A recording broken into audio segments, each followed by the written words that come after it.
What exactly does it mean to be present with our children?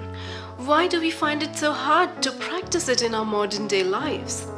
Are you a parent who works full time and doesn't get to spend most of the week with your children? Do you feel like you're missing out on being present with your child? Does a parent need to be a full-time stay-at-home parent to be able to be present with their child? This is exactly what we shall together be exploring in today's episode of Raising Intentionally, my little corner on the internet where I like to share my parenting experiences to help raise consciousness and intentionality around parenting. When I had newly heard the concept and importance of being present with our children, the perfectionist in me wanted to be present in the most perfect way. So I pushed myself into getting involved in every single activity that my daughter even faintly seemed interested in. Being present and listening keenly to every single word that she uttered out of her mouth. Taking up multiple craft projects with her in a day. And trying to be involved in every silly splash and bubble during bath time. And the result was not one bit surprising. I had given myself the perfect recipe for burnout. And then my thoughts started spiraling down the rabbit hole of this is so hard and why does it have to be so hard? And am I doing enough? And why am I not doing enough? And guilt and blame and shame and all those undesired places. But thanks to two currently very influential women in my life, Avi Tal, the parenting coach and founder of The Parenting Junkie, and Kate Northrup, author of the book Do Less, I realized that it doesn't have to be so hard. I was making it extremely hard for myself by trying to be present all the time and then regretting not being able to do it fully. Being present with our children, or with anyone for that matter, all the time is simply not humanly possible. There is, however, a harder and an easier way. The harder way. I'll give you a personal example. It is the busiest hour in the morning in our house, and I'm right in the midst of a tornado of activities that go into getting myself and the family dressed, fed, and out the door on time. And my daughter comes to show me her drawing. My first impulsive and not so conscious response is to ask her to wait and tell her that mommy is busy right now and I'll see her drawing later. This further escalates her need for my presence, and in 2 minutes she comes back to ask me for a hug.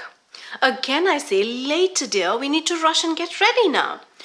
Now her need escalates further and she asks me to read her a book right now.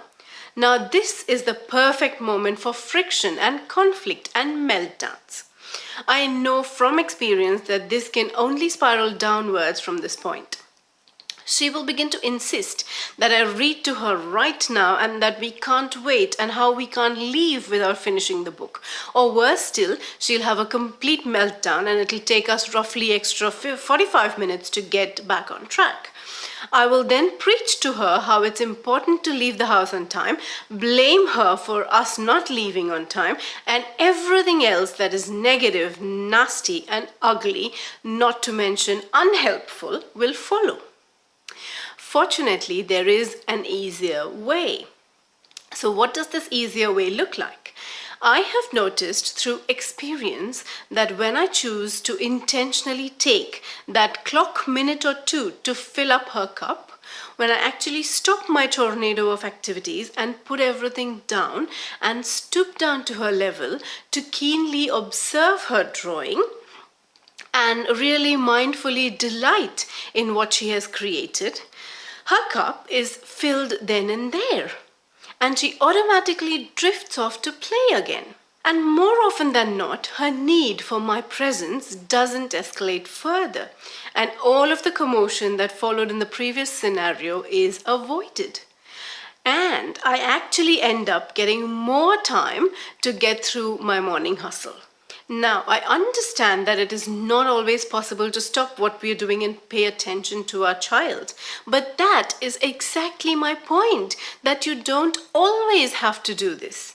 But those couple of times that you do will fill up their love cup and will surely save you some time that would normally go into nursing the aggravated need.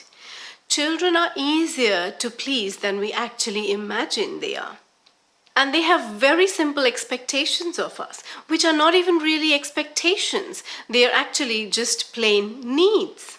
To feel loved and accepted and heard is a very legitimate need in childhood.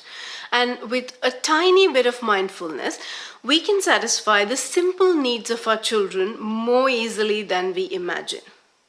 Presence does not necessarily mean 2 full hours of art and craft with your child. It does not necessarily mean staying at home with your children 24/7 until they turn 10. It does not necessarily mean snuggles in bed every single morning. It does not necessarily mean long hikes with them every single weekend. It means the simplest and smallest things that you can do to fill your child's cup, even if it is going to be filled drop by drop. Every drop that you can add certainly makes a difference. So for you, it could mean simply making eye contact when your child talks to you.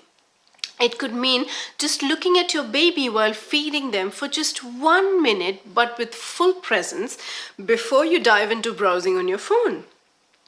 It could mean putting your phone away and really fully listening to your toddler's babbling for just 2 minutes. It could mean physically stooping down to get to their level when they talk to you. It could mean sitting down for a snack with them for just 10 minutes after they come home from school and just listening to them talk. It could mean just simply stopping what you're doing to just take a moment to marvel at their beautiful tiny body. It could mean your full presence for the 30 seconds that you take to kiss them goodnight. These little drops of water will one day make a mighty ocean. So whatever little presence you can give is an important and immensely valuable drop that contributes to filling your child's love cup. All it takes to be present with our children is a strong intention to make it happen, no matter what the actual length of time you have may be. And raising children who feel seen and accepted and loved at home is a very powerful tool as parents to make a difference in the world. The time you took aside to watch this episode means a lot to me, and if you want to be notified when I upload a new one, please go ahead and click the subscribe button and the little bell icon. Until next time, take care and bye-bye.